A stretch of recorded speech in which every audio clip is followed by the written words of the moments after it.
Ang amusement center na Excite ay matatagpuan sa Festival Mall, Alabang. Ito ay patuloy na umaakit sa mga pamilya at mamimili kahit mula pa noong 1998. Patuloy na nagtatagumpay ang amusement center na ito sa pag-akit ng mga bisita at pagbibigay sa kanila ng iba't ibang kasiyahan. Ang Excite ay isang buhay na anyo ng kapitalismo dito na nakatuon sa entertainment na patuloy na sumusulong at umaakit ng mga pamilya at mamimili.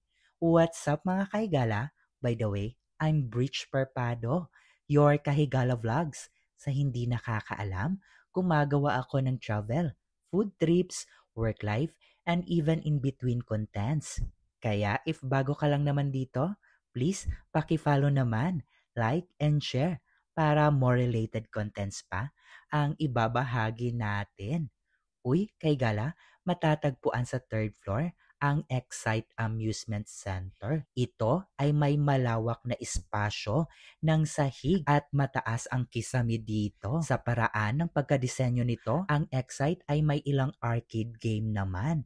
Kasama ang maraming nakakatuwang retro na laro, kagaya ng merchandiser game, virtual reality ride, KTV booth, kahit motion sensing dance spot at ring toast, may entertainment store, indoor sports game, redemption games, at bumper car. At higit sa lahat, ang gustong-gusto ko, ang indoor roller coaster nila.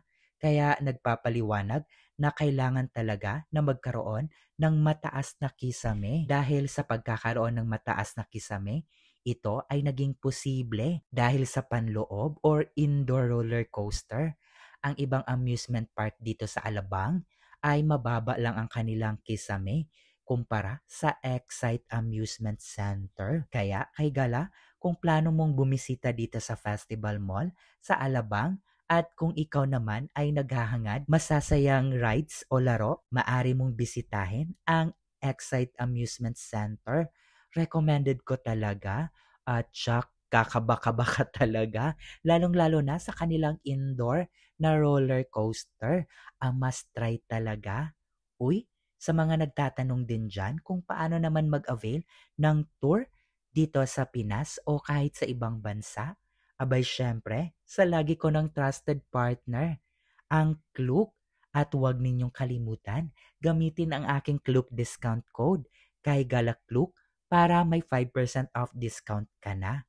At alam mong legit talaga, hindi ka pa maaabala dahil ang iba dyan, mahaba ang pila. Pero wait mga kaigala, meron din naman ako marerecommend. Marami din naman dyang nag-o-offer ng tour at marami yan sa social media. Pero be smart and always lagi ninyong i-check ang mga reviews para iwas maaberya. Alam nyo na yan, ayaw natin yan, lalong-lalo na sa galaan. Kaya kay Klook lang talaga ako nagtitiwala. Uy, hanggang sa susunod. Ingats and God bless. Bye!